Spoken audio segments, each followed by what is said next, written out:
Hello বন্ধুরা, কেমন আছো তোমরা সবাই? আশা করছি সবাই অনেক অনেক ভালো আছো। আমরাও কিন্তু ভালো আছি।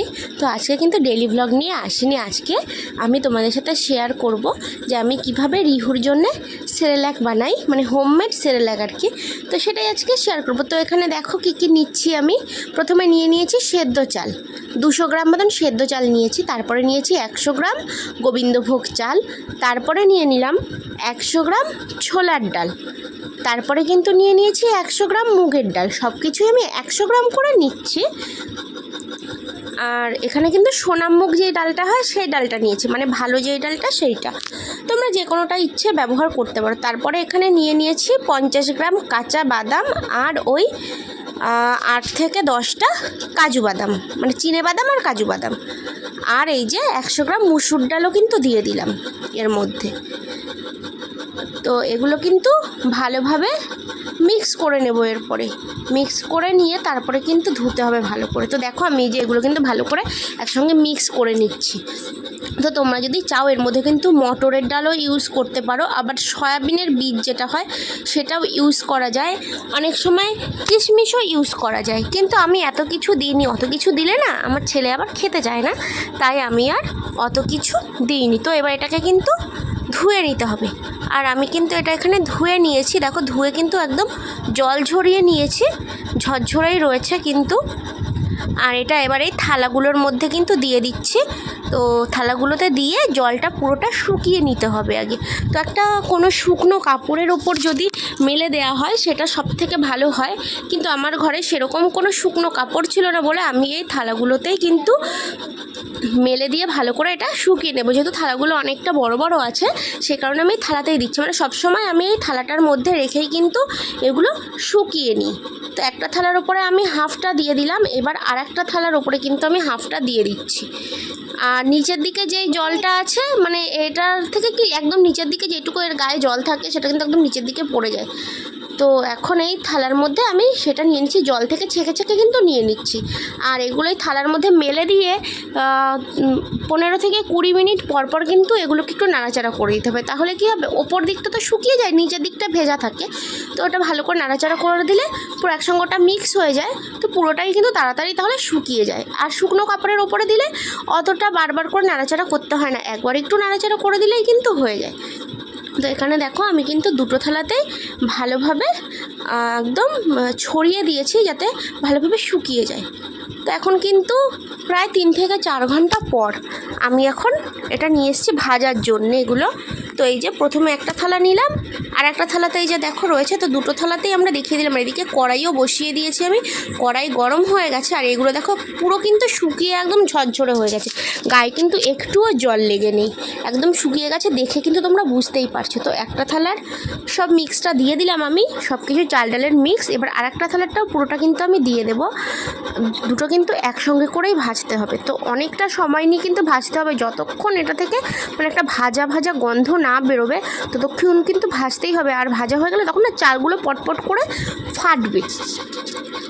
তো পাশে যেহেতু আমার টিভি চলছিল সেই জন্য আমি এখানে সবটাই কিন্তু মিউট করে দিয়েছি। আর এটা দেখো আমি ভালোভাবে কিন্তু ভেজে নিচ্ছি। এখন কিন্তু মানে সবে দিয়েছি তো ওই জন্য ভালোভাবে নাড়াচাড়া করা যাচ্ছে না, খুন্তির গায়ে লেগে যাচ্ছে।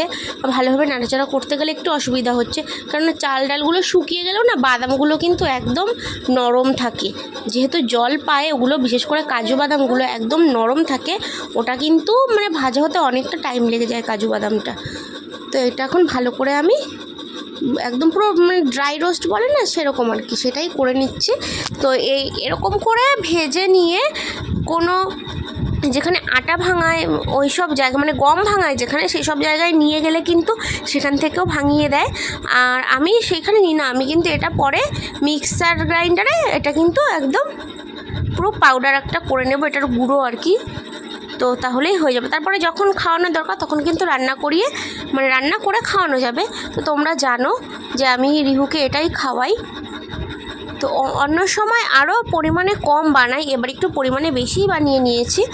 দেখো এটা কিন্তু প্রায় ভাজা ভাজা আমার হয়ে এসছে, অনেকটা কিন্তু ঝরঝরে হয়ে গেছে। দেখো খুন্তির গায়ে আর লাগছে না। আগে যেরকম নাড়াচাড়া করতে অসুবিধা হচ্ছিলো এখন কিন্তু নাড়াচাড়া করতে অসুবিধা হচ্ছে না, মানে ভাজাটাও হয়েই গেছে। এটা থেকে কীরকমভাবে ধোয়া উঠছে, দেখো হয়ে গেছে যেহেতু তাই এরকম ধোয়া উঠছে। এবার কিন্তু বেশিক্ষণ নাড়াচাড়া করলে আর এটা পুড়ে যাবে, তো এই জন্য এটাকে আর বেশিক্ষণ নাড়াচাড়া করব না, আর মিনিট 2-3 নাড়াচাড়া করে আমি এটাকে কিন্তু ঠান্ডা করতে দেব। এই গরম গরম কিন্তু এটাকে গুঁড়ো করা যাবে না, এটাকে আগে ঠান্ডা করে নিতে হবে ভালোভাবে। তো এটাকে ওরকম ওই দুটো থালার মধ্যে আবার নামিয়ে দেব, দিয়ে এটাকে ভালোভাবে ঠান্ডা হবে, ঠান্ডা হওয়ার পরে আবার গুঁড়ো করব। কারণ এই গরমটা যদি মিক্সার গ্রাইন্ডারে দেওয়া হয় তো এটা গুঁড়ো হওয়ার সময় এমনি মানে মেশিনটা গরম হয়ে যায়, আর এই গরমটা দিলে পরে তাহলে কিন্তু অনেকটাই প্রবলেম হয়ে যায়। সেই কারণে কিন্তু গরমটা আমি গুঁড়ো করব না, এটা পুরোটা ঠান্ডা হয়ে গেলে তারপরে। আর দেখো এই যে এখানে কিন্তু এই যে আমি থালার মধ্যে মেরে দিয়েছি, তো দুটো থালাতে আর দিইনি, একটা থালাতেই দিয়েছি ঠান্ডা করার জন্যে। তো এখন এটা থাক এখানে ঠান্ডা হোক, আমি কিন্তু পরে এটাকে ঠান্ডা হয়ে গেলে তারপরে গুঁড়ো করে নেব।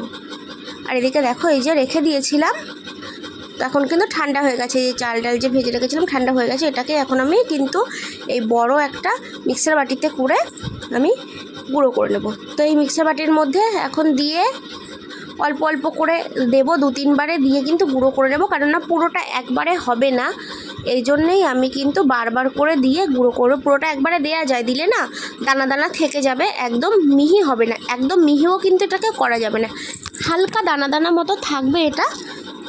তো তাহলেই কিন্তু সেটা বাচ্চাদের জন্যে খুব ভালো, একদম মিহি পেস্ট, একদম মিহি হয়ে গেলে রান্না করলে না পুরোটা পেস্ট হয়ে যাবে। তো দেখো আমি কিন্তু অল্প পরিমাণে নিলাম, অর্ধেকেরও কমটা নিলাম, এবার কিন্তু এটাকে আমি গুঁড়ো করে নেব। তো দেখো আমার এই যে গুঁড়ো করা কিন্তু হয়ে গেছে, তো এটা ঢাকনাটা খুলে তোমাদেরকে দেখিয়ে দিচ্ছি, গুঁড়ো করা হয়ে গেছে। এরপরে আরও যেইটুকু বাকি আছে সেইটুকুও সব গুঁড়ো করে নেব, তারপরে কিন্তু কৌটো ভর্তি করে রেখে দেবো। আর এখানে দেখো সবটা কিন্তু খুব ভালোভাবে মিক্স হয়েছে আর ভালোভাবে একদম গুঁড়ো হয়ে গেছে। আর দেখো কৌটো কিন্তু ভরে নিয়েছি আমি। তোমরা যদি চাও তোমরাও কিন্তু এভাবে হোমমেড সেরেল্যাক বানিয়ে বাচ্চাদেরকে খাওয়াতে পারো, এটা বাচ্চাদের জন্য খুবই উপকারী। আর এটাতে কিন্তু বাইরের কোনো কেমিক্যাল বা কোনো প্রিজারভেটিভস কিচ্ছু দেয়া নেই, এটা খুবই উপকারী। আমার ছেলেকে তো আমি এটাই খাওয়াই, আমি বাইরে থেকে কেনা সেরেল্যাক একদমই খাওয়াই না আমার ছেলেকে। তো ভিডিওটা ভালো লাগলে অবশ্যই কিন্তু লাইক কমেন্ট শেয়ার করে দিও।